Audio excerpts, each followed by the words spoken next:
But anyway, Black Panther issue 13. John Ridley is leaving Black Panther after issue 15. So, but including this issue, there are 3 issues left to conclude the story that John Ridley is trying to tell. And listen, I've been critical of this run prior to now, right? This run very much feels like everybody hates T'Challa. And this issue in particular, like, made a lot of noise online for a couple of panels taken out of context that even in context and in full context of the run are still just kind of like, bruh.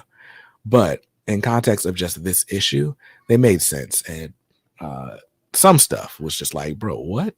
So there specifically is a panel in here, and I'll try not to spoil anything, but there's a panel here where Cap suggests to Black Panther that he should go back to Wakanda and stay out of the way. And for whatever reason, the internet has taken that and has run with it. Like, Captain America just told Black Panther to go back to Africa. And I'm like, wait, that's not what that's not what happened. That's not how that happened. And then there are also some panels just kind of floating around of Black Panther getting the snot beat out of him by Captain America. Which, I mean, this wouldn't be the first time Captain America and Black Panther have fought. But yeah, just that single page floating around definitely makes this look worse than it was. All that said, though, Black Panther by John Ridley has been a journey, I guess. Very much one of those let's deconstruct the character runs. And my issue with the John Ridley Black Panther run is not so much the deconstruction. Did Cap just tell T'Challa to shut up and dribble? That is great. Nah, it didn't happen. My issue with it is not so much the deconstruction. Like, cool, T'Challa's been like worn down before. My issue with it is the self-loathing. Like, there are so many points in this series where T'Challa is just like super down on himself. Like, I don't deserve to be king. I cannot rule Wakanda. Everyone hates me. I'm a traitor, right? And this run is basically like T'Challa made a decision at one point in the past that came back to bite him, or has come back to bite him, and has been biting him for now 13 issues. And yeah, man. Out of everything that John Ridley has written, I'm just like, I'm not here. I'm not really feeling this one. This is Black Panther run. I loved John Ridley on the other history of the DC universe. Thought that was great. John Ridley's got GCPD to Blue Wall with DC Comics right now, and that's great. The Jace Fox saga had its ups and downs. I'll reserve judgment until the next issue comes out. But this Black Panther run, dog, like, it just feels like, why are we going through all of this? But again, the same issue I have with the I Am Batman run is the issue I have with this. This issue really turns things around, at least by the end, right? Like, by the end of this issue, you're hooked, you're in it. But if you've been reading this, you probably got turned off 3 months ago. But long story short, T'Challa can't be trusted by Wakanda due to some things. He can't be trusted by the Avengers due to some things.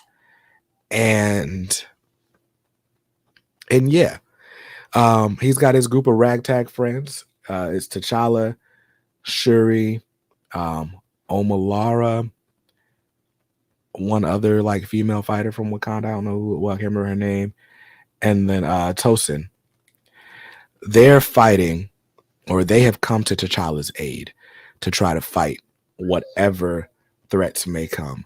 There's also a new character named the Buffalo Soldier that John Ridley introduces. I'm not a big fan of this character. I thought it was weird, like just the way he's introduced and the way he becomes an ally in like issues 9, 10, 11. It was just weird. But he's an ally. So basically, T'Challa, his ragtag friends, are going up against the Avengers in this issue for reasons that I'll let you find out by reading. There's a twist at the end of this issue that is really, really good. I said on the Discord that I feel like not even just like with the twist, but just the sort of conflict in this issue all together. It just feels like that suddenly John Ridley is trying to like sort of homage the MCU.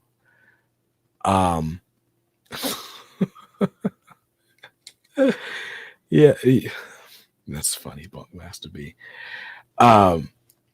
But yeah, there's a twist at the end of this issue that's like, okay, all right, I'm here for the showdown. I'm here for the finale. Give me these last 2 issues. I'm excited about them. But yeah, this is another run that just feels like we wasted time. We could have been feeling like the way I feel about the end of this issue, we could have been getting that feeling the whole time. But instead, we got like depressed, self-loathing, I hate myself, T'Challa. And why? And I think it's particularly bad timing because Wakanda Forever just came out, and Wakanda Forever is basically a 3-hour funeral. So like the greater consciousness is just like, dog, can we get a nice triumphant Black Panther? And that's why Black Panther Unconquered by Brian Edward Hill felt so good. But hey, is what it is. I'm ready for this Black Panther run to end, and I'm ready to get to whatever is next. The other part that's disappointing really is, again, on the macro level, I tried to give this run the benefit of the doubt. And I was just like, okay, well, you know what? The Black Panther, like, even if we don't like what's going on with this run, we just got this whole Wakanda anthology series going. There might be other spin-offs, and there's new characters being introduced. So maybe all hope's not lost. Maybe this series is about to get exciting. And then all of a sudden, oh, John Ridley's leaving after issue 15. So then it's like, okay, well, so then we did just go through all this for no reason then. And that's how this feels. Issue 13 in and of itself, I actually gave an 8. It was actually a pretty good issue. I'm not a big fan of Germán Peralta's art.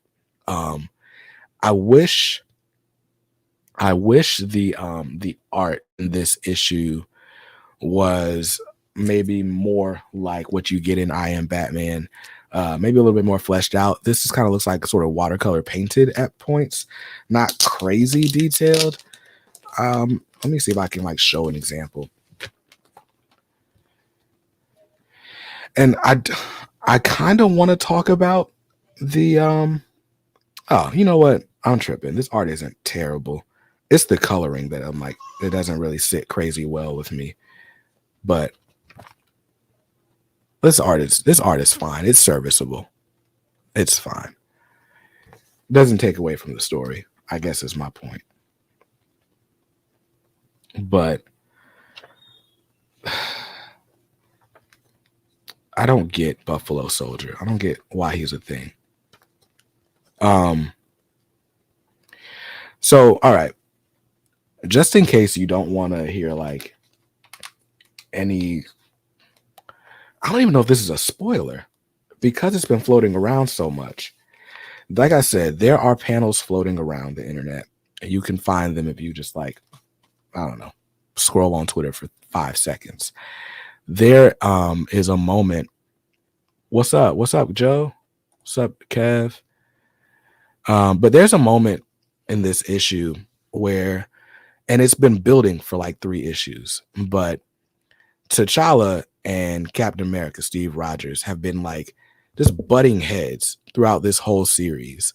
And the more we find out about T'Challa's indiscretions, the more Cap is just kind of being like a self-righteous jerk. Like it definitely feels like MCU Civil War kind of all over again.